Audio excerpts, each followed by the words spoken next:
Hello friends, आज हम सीखेंगे ITR 4 19-20 फाइनेंशियल ईयर का कैसे फाइल करेंगे। वो लाइव हम देखेंगे, उसके बाद रिटर्न भी फाइल हो जाएगा। अगर आपको भी देखना है ये लाइव ITR 4 कैसे फिलअप किया जाता है, सबमिट कैसे होता है, तो इस वीडियो के साथ पूरे शुरू से लेकर अंत तक जुड़े रहिए।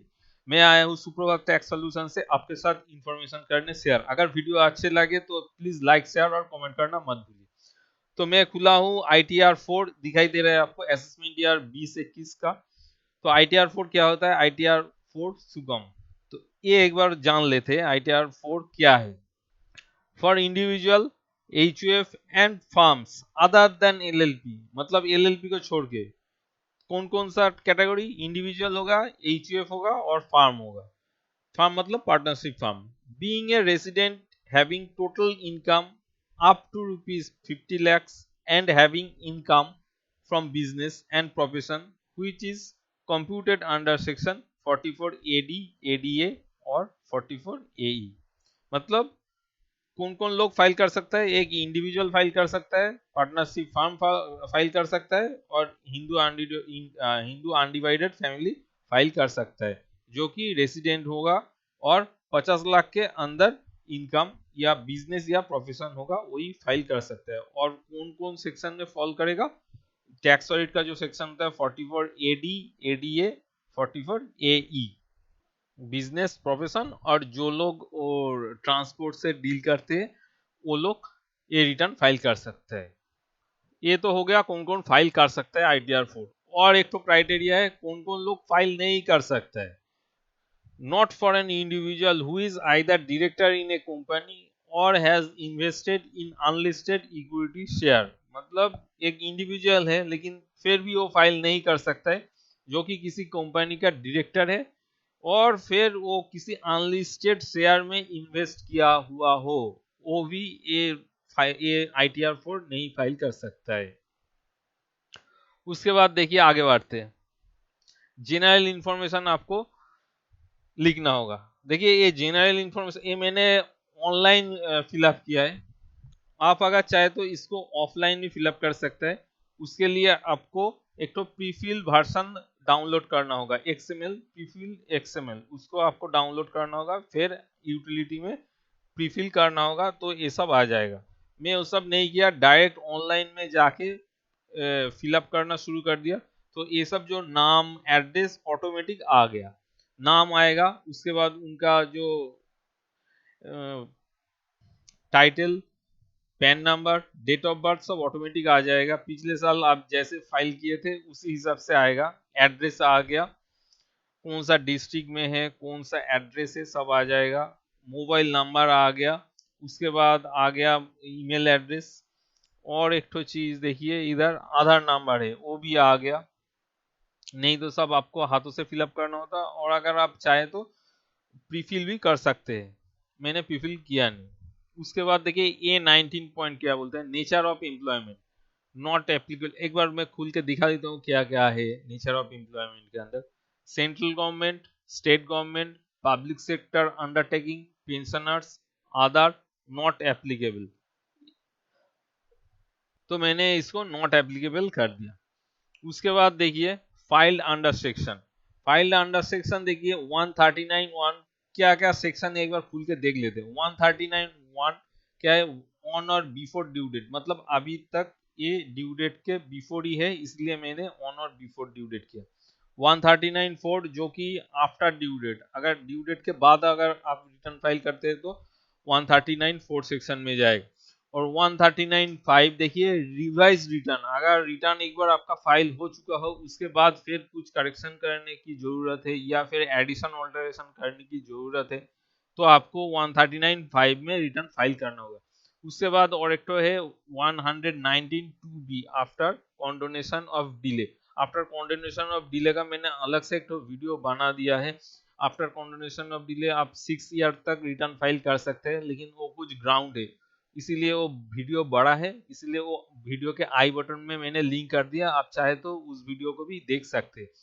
लेकिन ये वीडियो में इसके साथ कोई ताल्लुक नहीं है, इसलिए 139(1) ही होगा। उसके बाद देखिए एक तो नया पॉइंट है Are you filing return of income under 7th provision to section 139(1) but otherwise not required to furnish return of income? Note, to be filed only if a person is not required to furnish a return of income under section 139(1) but filing return of income due to fulfilling one or more conditions mentioned in the 7th provision of section 139(1). अगर मैं इसको no के जगह yes करता हूं तो क्या है? एक्चुअली ये येस करता हूं तो ये सब तीन ठो क्राइटेरिया है, इसमें अगर आप फॉल करते हैं तो आपको रिटर्न देना मस्ट है। क्या क्या है क्राइटेरिया देखिए। प्रोविजन है, have you deposited amount or aggregate amount exceeding ₹1 crore in one or more current account during the previous year.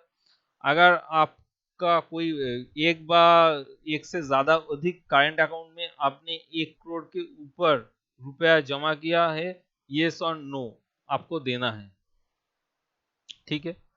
उसके बाद क्या है, have you incurred expenditure of an amount of aggregate of amount exceed ₹2 lakhs or travel to a foreign country for yourself or for any other person, आपके लिए हो और any person के लिए हो, अदर्स कुछ किसी और के लिए हो। अगर साल में आप 2 लाख रुपया खर्चा किया फॉरेन ट्रिप में तो आपको रिटर्न भरना मस्ट है, आपको येस या नो करना होगा। अगर हाँ है तो हाँ, ना है तो ना। उसके बाद देखिए, have you incurred expenditure of amount or aggregate amount exceeding ₹1 lakh on consumption of electricity during the previous year. 19-20 financial year में आपने 1 लाख के अधिक इलेक्ट्रिक बिल कंज्यूम किया है, येस और नो। अगर ये तीनों में से किसी एक येस होगा तो आपको रिटर्न फाइल करना जो मस्ट हो गया। तो इसमें मेरा कुछ है नहीं, इसलिए मैंने नो कर दिया, और नो करने से ये सब जो बटन है देखिए बॉक्स से ऑटोमेटिक ऑफ हो गया। उसके बाद क्या है, रिवाइज रिटर्न भी नहीं है इसलिए ये भी ऑफ हो गया। उसके बाद कौन सा बटन ऑन है देखिए, A23 क्या बोल रहा है, whether this return is being filed by a representative SSC, if yes please furnish following information. ये रिटर्न क्या रिप्रेजेंटेटिव द्वारा दिया हो रहा है या डायरेक्ट आप खुद क्लाइंट खुद दे रहा है? तो ये नो मतलब क्लाइंट खुद दे रहा है। अगर आप इसको यस कर देंगे तो रिप्रेजेंटेटिव का जो बॉक्स है वो ओपन हो जाएगा, या नो होगा, ठीक है। उसके बाद क्या है देखिए, आगे बढ़ते हैं।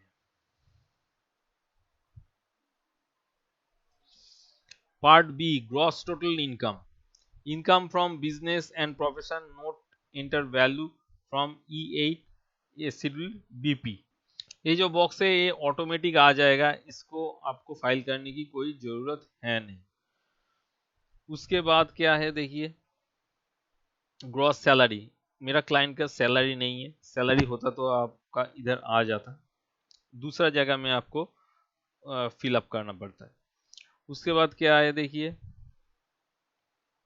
अगर कुछ सैलरी में से कुछ एग्जिम्पशन अंडर सेक्शन 10 का अगर कुछ आप एग्जिम्पशन लेते तो इधर आपका आ जाता है। और एग्जिम्पशन कहाँ देखिए, नेचर ऑफ एग्जिम्पशन कितना कितने एग्जिम्पशन है देखिए, इधर है 10(5) leave travel concession, 10(6) remuneration received as official by whatever named called or an embassy, 10(7) allowance or perquisite paid or allowed as such outside। इसी तरह का बहुत सारे अलाउंस है, ये आपको सिलेक्ट करना था। उसके बाद नेट सैलरी ऑटोमेटिक जनरेट हो जाएगा। डिडक्शन अंडर सेक्शन 16 ये सब नहीं है मेरे क्लाइंट का, तो ये सब चैप्टर हट गया।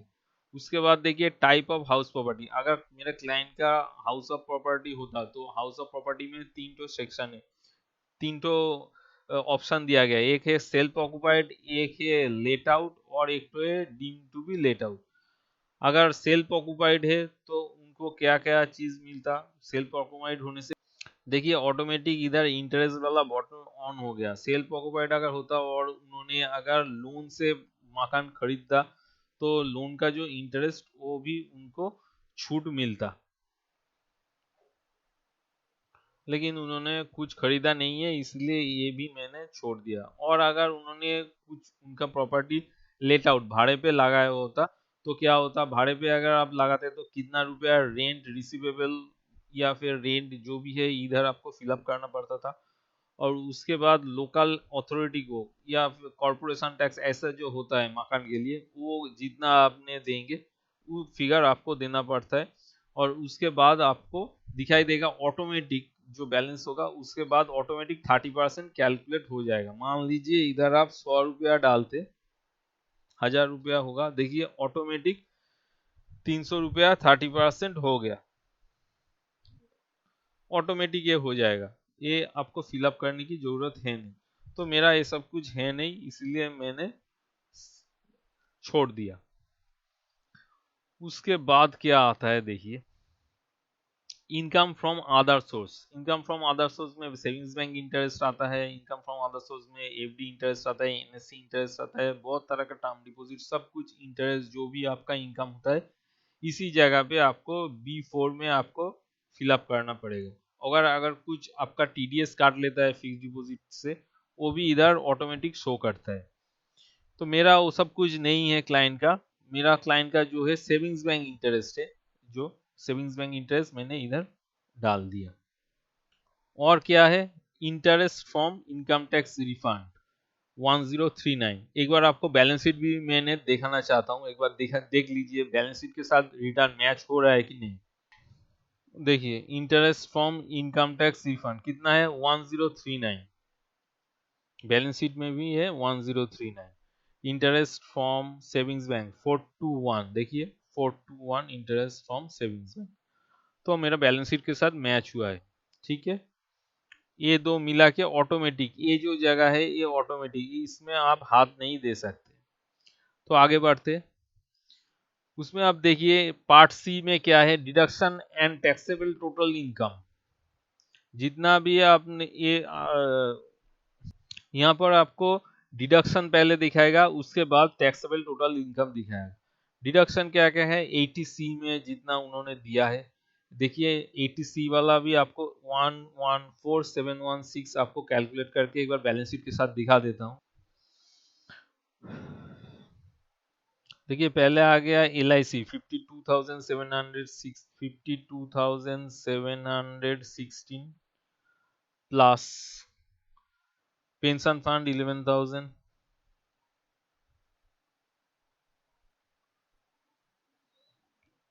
उसके बाद आएगा आपका एक तो फिक्स डिपॉजिट किया था 80C के अंडर प्लस 51,000, 1,14,716। देखिए वही मैंने छाड़ लिया, ठीक है। उसके बाद ये जो वाला कॉलम है ऑटोमेटिक हो जाएगा, ठीक है। अच्छा, और एक तो पहले वाला चीज आपको दिखा देता हूँ, whether you have made any investment deposit payment between 1 April 2020 to 31 July 2020। अगर आप अप्रैल 2020 से 31 जुलाई 2020 में कुछ डिपॉजिट किया तो आपको इधर यस करना पड़ेगा। वो एक्चुअली कोविड-19 के वजह से ये छूट दिया गया था। अगर आप अप्रैल से जुलाई तक भी इन्वेस्टमेंट किया और आप अगर चाहते हैं कि 19-20 फाइनेंशियल ईयर में लेना चाहते हैं तो इसको आप यस करेंगे। लेकिन मेरा क्लाइंट का ऐसा कुछ था नहीं, इसलिए मैंने इसको नो कर दिया। उसके बाद देखिए 80D वाला आ गया। 80D आपको देखिए इधर हाथ से आप फिलअप नहीं कर सकते, ये भी ऑटोमेटिक है। 80D में मैंने सीधा चला गया, क्लिक करने के बाद क्या क्या लिखा है एक एक करके पढ़ते हैं। वेदर यू और any of your family member excluding parents is a senior citizen, मैंने नो कर दिया, एक्चुअल है नहीं। बीच बीच में इसको सेव ड्राफ्ट करना पड़ेगा। अच्छा, उसके बाद क्या है, whether any one of your parents is a senior citizen. Whether any one of your parents is a senior citizen, हाँ पेरेंट्स सीनियर सिटीजन है तो यस कर दिया। उसके बाद देखिए क्या लिखा है, ऑटोमेटिक एक्टिव हो गया है। हेल्थ इंश्योरेंस का जो प्रीमियम है वो आपने कितना दिया, जितना दिया मैंने दे दिया, इधर ऑटोमेटिक चला गया, ठीक है। उसके बाद इसको सेव ड्राफ्ट कर देते हैं।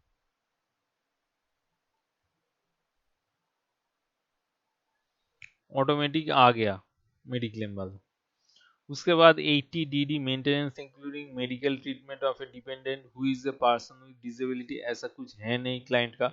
80 DDB medical treatment of specified disease, ऐसा कुछ स्पेसिफाइड डिजीज के लिए कुछ खास एक्सपेंस किया नहीं। हो गया 80 interest on loan taken for higher education के लिए, कुछ अगर आप लोन लेते हैं तो उसके लिए 80E 80EA ये सब कुछ है नहीं। लेकिन मेरा कौन सा है, 80 TTA है। 80 TTA क्या है, interest on savings bank account in case of other than resident senior citizen. अगर ये रेसिडेंट सीनियर सिटीजन होगा तो 80 TTA होगा नहीं। और देखिए ऑलरेडी 80 TTB जो है ये सीनियर सिटीजन वाला सेक्शन है, और ये सीनियर सिटीजन है नहीं, इसीलिए ऑटोमेटिक ये इनएक्टिव हो गया बॉक्स। और 80 TTA में मेरा सेविंग्स बैंक इंटरेस्ट जो मैंने इनकम फ्रॉम अदर सोर्स में दिखाया था ये फिगर, ये ऑटोमेटिकली आ गया। सेविंग्स बैंक वाला इंटरेस्ट आ गया नहीं, मैंने इसको फिलअप कर दिया छाड़ पाने के लिए। उसके बाद टोटल देखिए, टोटल डिडक्शन आ गया आपका 1,31,944, और टैक्सेबल टोटल इनकम आ गया 4,99,120। टैक्स पेएबल कितना हो रहा है, दिखा रहा है 12,456, और रिबेट अंडर सेक्शन 87A लेके मेरा टैक्स हो गया 0। उसके बाद आगे बढ़ते,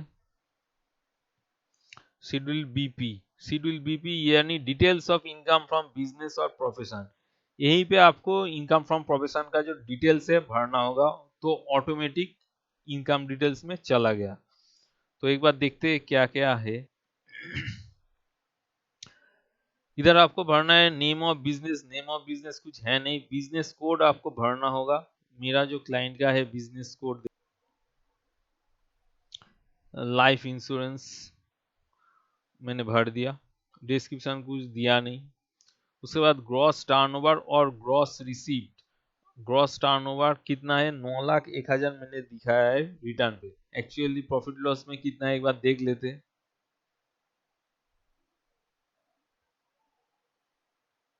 देखिए प्रॉफिट लॉस में भी सेम फिगर है, कुछ अलग है नहीं, 9,01,707 रुपया। ठीक है, मैच हो गया। उसके बाद देखिए any other mode of payment अगर था, इधर क्या क्या है, थ्रू अकाउंट पे ही cheque, account payee bank draft, bank electronics clearing system, और specified electronic modes received before specified date. ये सब कुछ इनको ऑनलाइन या चेक द्वारा ही मिलता है। इन्हीं अदर मोड 0, कैश में कुछ है नहीं। इधर ज़्यादातर जो टर्नओवर है वो चेक द्वारा या फिर ऑनलाइन है, और कुछ समथिंग इनकम 32,000 जो कि कैश से है। आपको एक बार कैश अकाउंट में दिखाना चाहता हूँ। देखिए कैश से मैंने सर्विस फी जो है 32,000 लिया था, वही मैंने इधर दिखा दिया। और 6% में वो जो भी हुईच एवर इज हायर, मैंने एक्चुअली ये जो फिगर है ज़्यादातर ऑनलाइन द्वारा है, इसलिए 6% में डाला, लेकिन 6% तो मैंने लिया नहीं, 6% से बहुत ज़्यादा इनकम दिखा है 629,600 एज पर PL, तो मैंने इधर ही डाल दिया, और इधर अलग करके कुछ 8% में दिखाया नहीं, क्योंकि मेरा ऑलरेडी बहुत ज़्यादा दिखाया हुआ है।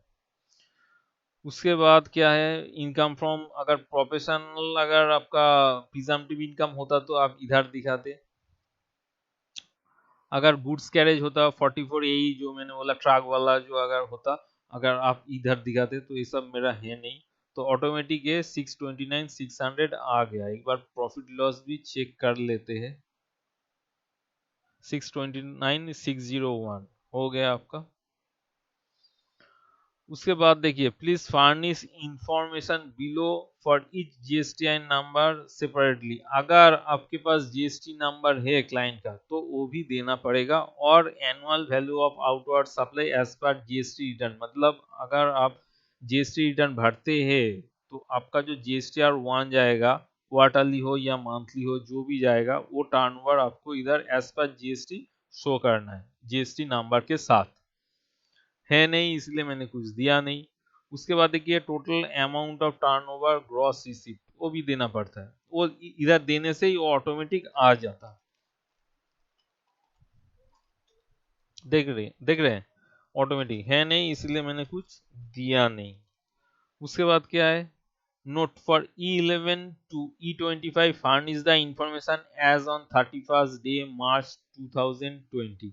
पार्टनर्स मेंबर ओन कैपिटल, देखिए प्रिजम्पटिव इनकम देने से ही आपको रिटर्न में जो बहुत लोग बोलते हैं कि मुझे बैलेंस शीट नहीं बनाना पड़ेगा, लेकिन अगर आप बैलेंस शीट नहीं बनाएंगे तो ये जो लास्ट E11 टू E25 ये आप भर नहीं पाएंगे। आपसे मांग क्या रहा है, देखिए बैलेंस शीट लिख नहीं रहा है, लेकिन जो भी चीज मांग रहा है ये सब बैलेंस शीट का पार्ट ही है।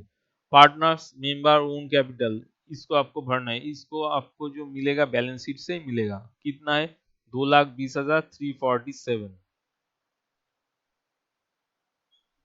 2,20,347। उसके बाद सिक्योर्ड लोन 13231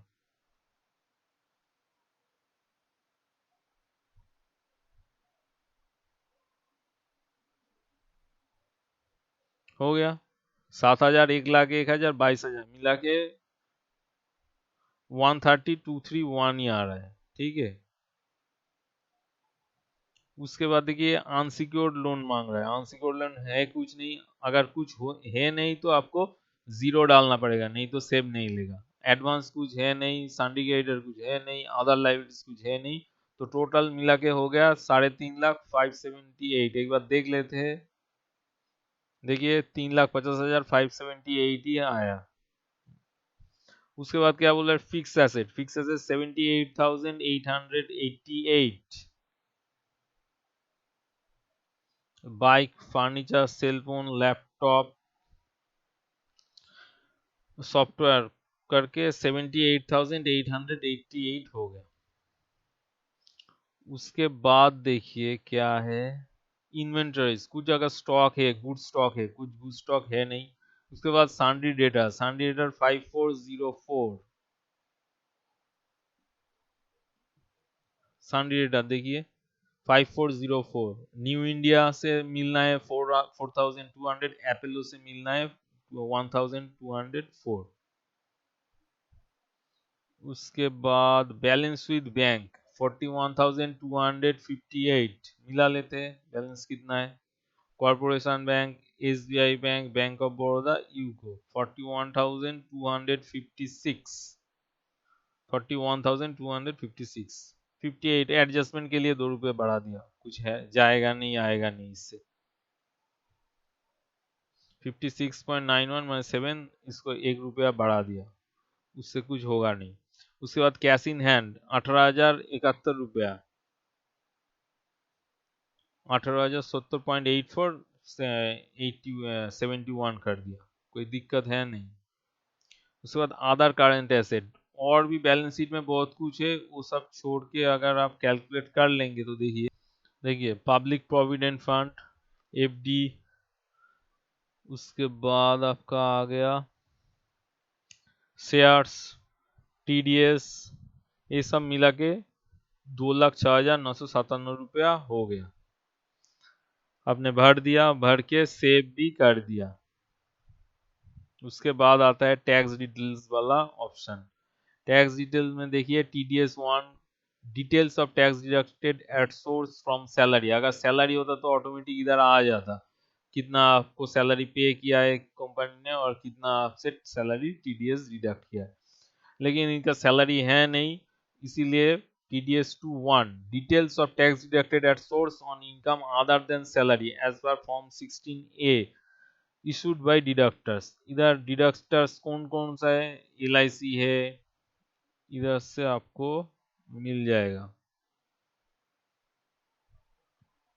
LIC है, न्यू इंडिया इंश्योरेंस है, LIC हाउसिंग फाइनेंस है, अपोलो HDFC एर्गो है, एस क्वांटम मल्टी पॉइंट है, मी हिन है, ये सब है डिडक्टर, लेकिन इधर नाम नहीं आएगा, लेकिन उनका जो 10 नंबर है वो आ गया, ठीक है। उसके बाद आपको ये TDS जो है ऑटोमेटिक आ जाएगा, और TDS क्लेम आपको करना है। ग्रॉस अमाउंट, ये जो फिगर है ये आपको डालना है, कितना ग्रॉस अमाउंट है, और ये जो हेड ये भी आपको चूज करना है, ये इनकम फ्रॉम बिजनेस प्रोफेशन है, इनकम फ्रॉम हाउस प्रॉपर्टी है, या फिर इनकम फ्रॉम अदर सोर्स और एग्जेम्प्ट इनकम है। मेरा income from business and profession है, ठीक है। सेव कर दिया, और देखिए 36,870 ये रिफंड वाला क्लेम में आ गया। आप एक बार 26A से मिला लीजिएगा, मैच हो रहा है कि नहीं एक बार देख लीजिएगा। उसके बाद देखिए ये सब मेरा है नहीं। Details of tax deducted at source as per form 16C furnished by payer, ये सब मेरा है नहीं क्लाइंट का। Details of tax collection at source as per form 27D issued by the collectors, ये भी मेरा है नहीं। Details of advance tax and self assessment tax payment, ये भी मेरा क्लाइंट का है नहीं। एडवांस टैक्स कुछ पे नहीं किया। उसके बाद आपको क्या करना है, सेव करके आगे बढ़ना है। सेव ड्राफ्ट करके आपको आगे बढ़ना है एरो में क्लिक करके। उसके बाद देखिए इधर ऑटोमेटिक दिखा दिया total advance tax paid 0, total self assessment tax 0, total TDS जो कि मेरा इनकम से काटा है वो आ गया ऑटोमेटिक, इधर फीड हो गया। Total tax paid automatic feed हो गया, ये सब मैंने हाथ से किया नहीं। रिफंड कितना ऑटोमेटिक हो गया। ये जो रिफंड है 36,817, इसके ऊपर ब्याज आएगा। जब भी आपका रिफंड आएगा इसके ऊपर ब्याज 1000-1500 तो आ ही जाएगा, श्योर है। उसके बाद कुछ अगर एग्जेम्प्ट इनकम है, exempt income only for reporting purpose if agriculture income more than 5000 use ITR 35। अगर आपका एग्रीकल्चर इनकम 5000 के ऊपर होता है तो आपको A4 वाला रिटर्न आप भर नहीं सकते, आपको 3 या 5 वाला जो रिटर्न है वही आपको भरना होगा। उसके बाद नेचर ऑफ इनकम दिखाना पड़ेगा। क्या नेचर ऑफ इनकम, ये सब कुछ मेरा क्लाइंट का है नहीं, इसीलिए आगे बढ़ते। बैंक डिटेल्स देखिए, जितना भी बैंक डिटेल्स है मैंने ऑलरेडी, ये सब मैंने अभी कुछ फिलअप नहीं किया। पिछले साल का जो भी था ऑटोमेटिक आ गया। सिर्फ आपको रिफंड कौन सा बैंक में लेना है आपको सिर्फ टिक करना है। मैंने एज पर क्लाइंट इंस्ट्रक्शन इस बैंक को टिक कर दिया। उसके बाद ये सब नाम ऑटोमेटिक आ गया, ये सब ऑटोमेटिक ही आ गया, मैंने कुछ है किया नहीं। कैपेसिटी एज मैंने सिर्फ किया सेल्फ, नहीं तो ये सिलेक्ट होके रहता। आपको सेल्फ करना है, कौन जिम्मेदार है, सेल्फ कर दिया। उसके बाद कहाँ का ये रिटर्न है दिखा दिया, लिख दिया। उसके बाद डेट ऑटोमेटिक आ जाएगा। उसके बाद एक बार प्रीव्यू सबमिट आपको करना है। प्रीव्यू सबमिट करने से आपको दिखाई देगा कौन सा जगह आपको फिलअप करना है। लेकिन सेव करते ही एक तो आपको रिमाइंडर दे रहा है, ये रिमाइंडर एक बार पढ़ लेते हैं क्या है। If the income less than 8% of E1 B in schedule BP, it is mandatory to have tax audit under 44 AB. Please use the regular ITR 3 और 5 form। मतलब देखिए इधर जो मैंने बोला था आपको 8,69,707 रुपया, इसके ऊपर तो मैंने 6% के ऊपर लिख दिया, ठीक है।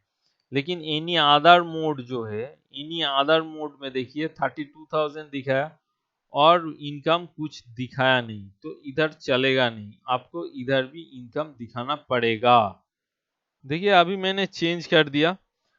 8 लाख प्रॉफिट जितना था उतना ही है, लेकिन ये जो 8% वाला जगह है 8% से ऊपर ही मैंने दिखा दिया। कैश इनकम जितना मैंने रिसीव किया था उसको मिनिमम 8% दिखाना था, लेकिन मैंने 8% से ज़्यादा ही कुछ दिखा दिया। लेकिन मेरा प्रॉफिट लॉस में कुछ हेरफेर हुआ नहीं, क्योंकि मैंने इधर जो फिगर डाला था उससे ही काट के इधर डाल दिया फिगर, और इधर कम कर दिया 14,000। तो अभी अगर मैं सेव करना चाहूँ तो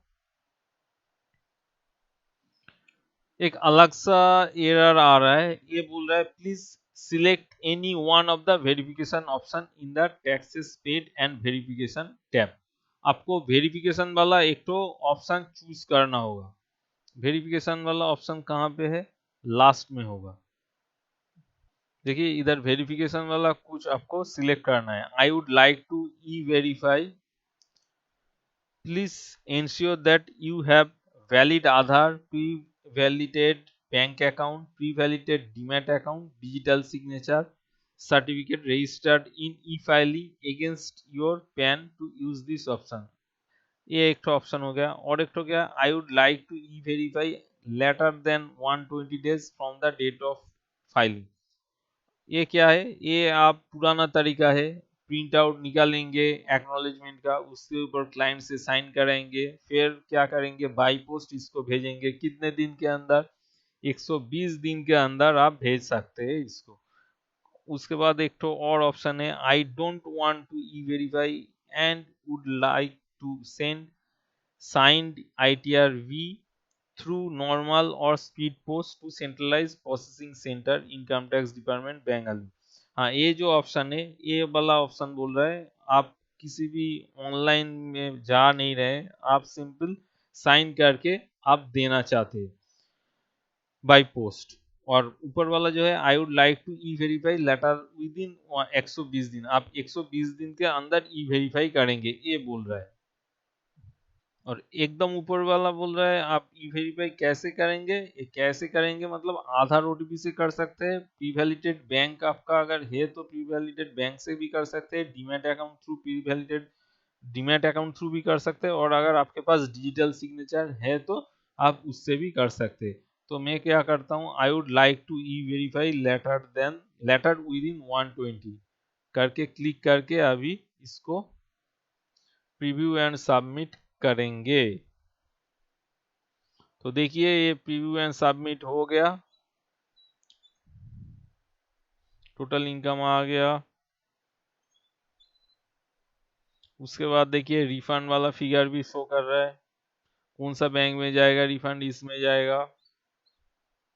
उसके बाद हमको क्या करना है, आप अगर चाहे तो एक तो डाउनलोड करके भी रख सकते हैं। हो गया प्रीव्यू वर्जन। उसके बाद आपको क्या करना है, रिटर्न को फाइल कर देना है। फाइल कैसे करेंगे, सबमिट। देखिए सबमिट हो गया, ठीक है। उसके बाद आपको क्या करना है, क्लिक ऑन ई वेरीफाई। हो गया। ई वेरीफाई में आपको ऑप्शन पूछ रहा है I already have an EVC to e verify my return data. आप ऑलरेडी आपके पास अगर ईवीसी है तो आप इधर क्लिक करेंगे, applicable only for those who have generated EVC except Aadhaar, जो खुद ऑलरेडी किया हुआ। I already have an EVC to e verify my return data. आप ऑलरेडी अगर आपके पास ईवीसी है तो आप इधर क्लिक कर सकते हैं। दूसरा क्या है, I do not have an EVC and I would like to generate EVC to e verify my return. अगर आपके पास ईवीसी नहीं है, आप ईवीसी जनरेट करना चाहते हैं तो इधर क्लिक कर सकते हैं। इधर क्लिक करने से आपको तीन ऑप्शन दिखाई देगा, थ्रू नेट बैंकिंग थ्रू भी आप फाइल कर सकते हैं, थ्रू बैंक अकाउंट आप बैंक अकाउंट द्वारा भी फाइल कर सकते हैं। देखिए ऑलरेडी मेरा किया हुआ है, मैं इधर से भी कर सकता हूँ। और एक तो क्या है, I would like to use Aadhaar OTP. अगर मैं इधर क्लिक कर दूंगा, देखिए और एक बार क्लिक करता हूँ, आधार ओटीपी से भी मैं कर सकता हूँ। ओटीपी इधर डाल के आई एग्री करके सबमिट करने से हो जाएगा।